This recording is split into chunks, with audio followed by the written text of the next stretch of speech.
Hello friends, his a friend Asto ji again here. दोस्तों, आज मैं आपको एक ऐसा देश घुमाने वाला हूँ जिसने स्टैचू ऑफ लिबर्टी को अमेरिका को गिफ्ट दिया था और जिसने सन 1888 में दुनिया का उस टाइम का सबसे ऊंचा और खूबसूरत टावर बना था जिसे आज हम आईफिल टावर बोलते हैं। दोस्तों, आपको पता चल ही गया होगा कि आज हम बात करने वाले फ्रांस की। दोस्तों, फ्रांस का ऑफिशियल नाम है फ्रेंच रिपब्लिक है और इस देश की राजधानी तो कौन नहीं जानता, the world famous city Paris. दोस्तों, फ्रांस की अगर 2020 के हिसाब से अगर पॉपुलेशन की बात करें तो कम से कम 6 करोड़ के आसपास है और यहाँ की करेंसी यूरो है। और अगर एक यूरो को हम इंडियन रुपये में कन्वर्ट करें तो एक यूरो कम से कम 74 भारतीय रुपये जितना होता है। दोस्तों, फ्रांस दुनिया का one of the most famous tourist country में से एक है और 2015 में तो इस कंट्री ने पूरा रिकॉर्ड तोड़ दिया था जब पूरे साल में यहाँ पे 8.5 करोड़ जितने लोग पूरे साल में घूमने आए थे। यानी कि जितनी फ्रांस की पॉपुलेशन है उससे ज़्यादा लोग तो यहाँ पे घूमने आए थे। और आपको जान के शौक लगेगा कि पूरी दुनिया में अगर लिटरेचर की फील्ड की बात करें तो पूरी दुनिया में सबसे नोबेल प्राइज़ लिटरेचर में फ्रांस ने ही जीते थे, जो कम से कम 14 नोबेल प्राइज़ के बराबर है। दोस्तों, दुनिया के कुछ मोस्ट वैल्यूएबल इन्वेंशन भी इसी कंट्री में हुए हैं, जैसे कि कैलकुलेटर हो, पैराशूट हो, हॉट एयर बलून हो या फिर कोई भी इन्वेंशन। मोस्ट वैल्यूएबल इन्वेंशन इस कंट्री में हुए थे। दोस्तों, आपको जान के अजीब लगेगा बट फ्रांस के कानून के हिसाब से अगर वहाँ पे कोई भी इंसान मरे हुए लोगों से शादी करता है तो वहाँ पे कोई भी इलीगल नहीं माना जाता, क्योंकि वहाँ की गवर्नमेंट सोचती है कि अगर कोई कपल जिंदा थे और वो एक दूसरे से प्यार करते थे और उनमें से कोई भी एक मर गया, फिर भी अगर आप उससे शादी करना चाहते हैं तो आप बिंदास कर सकते हैं। दोस्तों, आपने अमेरिका की शान स्टैचू ऑफ लिबर्टी को देखा ही होगा बट आपको जान के शौक लगेगा कि असल में स्टैचू ऑफ लिबर्टी अमेरिका ने नहीं बट फ्रांस ने अमेरिका को गिफ्ट दिया था। और दोस्तों, आजकल कई सारे लोगों को लगता है कि जो हम फ्रेंच फ्राइज खाते तो असल में फ्रांस की देन है, बट असल में ऐसा कुछ भी नहीं है। जो फ्रेंच फ्राइज थे वो उसकी शुरुआत बेल्जियम कंट्री से हुई थी। दोस्तों, यूनाइटेड किंगडम के बाद पूरी दुनिया पे सबसे ज़्यादा अगर किसी कंट्री ने राज किया है तो उसके नंबर 2 पे आता है फ्रांस। दोस्तों, एक टाइम ऐसा था जब फ्रांस ने पूरी दुनिया के 8% जितनी ज़मीन पे कब्जा किया था और आज के दिन में 26 जितने अलग अलग देश अपना इंडिपेंडेंस डे बनाते क्योंकि वो फ्रांस से आज़ाद हुए थे। और दोस्तों, पूरी दुनिया की सबसे फेमस पेंटिंग मोनालिसा भी पेरिस के लूव्र म्यूज़ियम में है। और दोस्तों, ये म्यूज़ियम दुनिया का one of the most biggest museum में से एक है और इस म्यूज़ियम में कम से कम 3,80,000 जितनी हिस्ट्री से जुड़ी हुई चीज़ें हैं। तो आप सोच ही सकते हो कि देखने के लिए आपको कितना टाइम लगेगा। और दोस्तों, ये कोई म्यूज़ियम ज़मीन के ऊपर नहीं बना है बट ये म्यूज़ियम ज़मीन के अंदर अंडरग्राउंड बना हुआ है। तो आप इस म्यूज़ियम में घूमना चाहोगे या नहीं, मुझे ज़रूर बताना। और one of the most famous painting Mona Lisa भी यहीं पे ही है। दोस्तों, फ्रांस की राजधानी पेरिस का सबसे पहला नाम अगर रोमन एम्पायर में बात करें तो सबसे पहला नाम था लुटेशिया और उसके बाद 1858 में इसको बदल के पेरिस कर दिया था।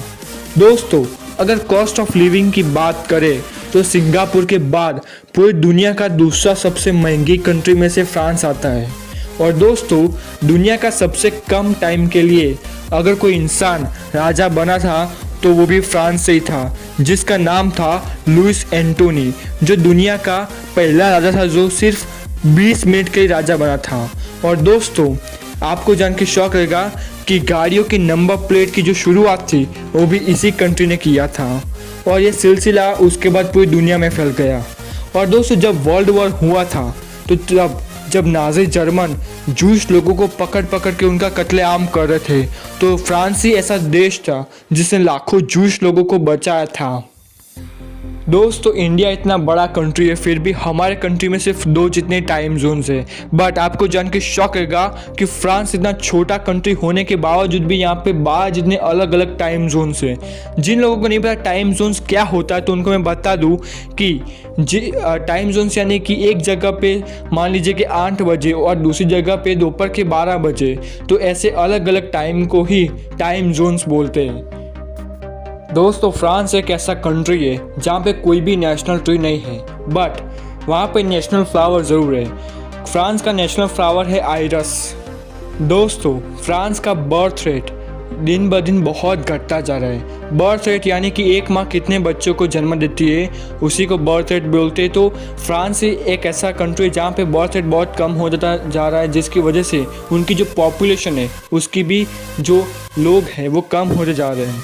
दोस्तों फ्रांस एक ऐसा कंट्री है जिसने कम से कम 26 देशों को आज़ादी दी थी, और फ्रांस में फ्रेंच से ज़्यादा इंग्लिश बोली जाती है। और फ्रांस एक ऐसा कंट्री है जिसकी फ्रेंच लैंग्वेज फ्रांस से ज़्यादा अफ्रीका के कई देशों में बोली जाती है, जब फ्रांस का राज था उन कंट्रीज़ पे।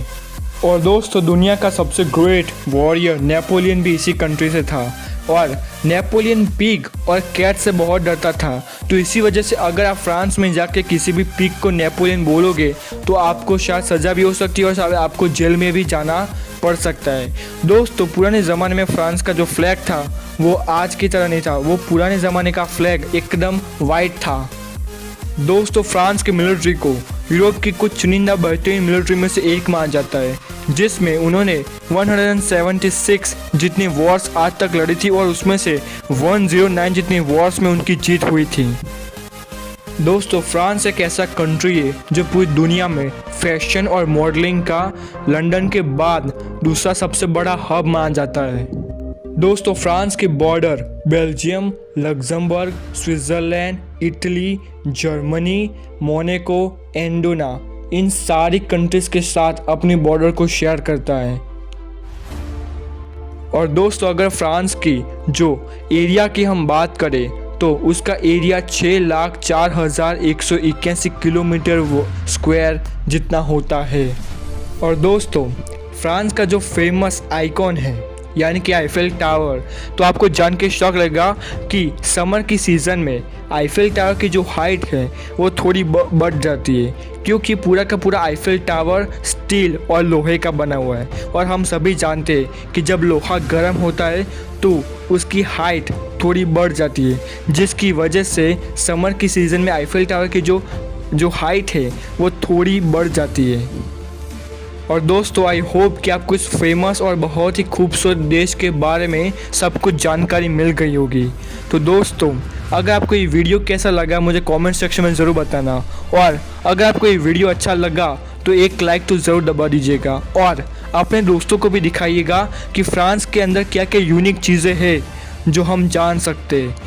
अगर आपने शेयर किया तो प्लीज़ वो भी मुझे कमेंट सेक्शन में ज़रूर बता देना कि आपने कितने लोगों को शेयर किया, और आप नेक्स्ट वीडियो किस कंट्री पे चाहोगे वो भी ज़रूर बता दीजिएगा। तो दोस्तों आई होप कि आपको ये वीडियो बहुत ही पसंद आया होगा। आपको इस वीडियो में से बहुत ज़्यादा नॉलेज मिली होगी फ्रांस कंट्री के ऊपर, और कौन सा फैक्ट आपका सबसे फेवरेट था वो भी मुझे बताइएगा। और दोस्तों ये वीडियो अच्छा लगा तो प्लीज़ सब्सक्राइब भी ज़रूर कर दीजिएगा। अगर आप चैनल पे नए हो तो सब्सक्राइब ज़रूर कर दीजिएगा, और चैनल ने पहले से आपको सब्सक्राइब करके रखा है आपने तो लाइक ज़रूर कर दीजिएगा और शेयर भी। तो मैं मिलता हूँ आपको नेक्स्ट वीडियो में, तब तक you have great day, good bye, sayonara, bye.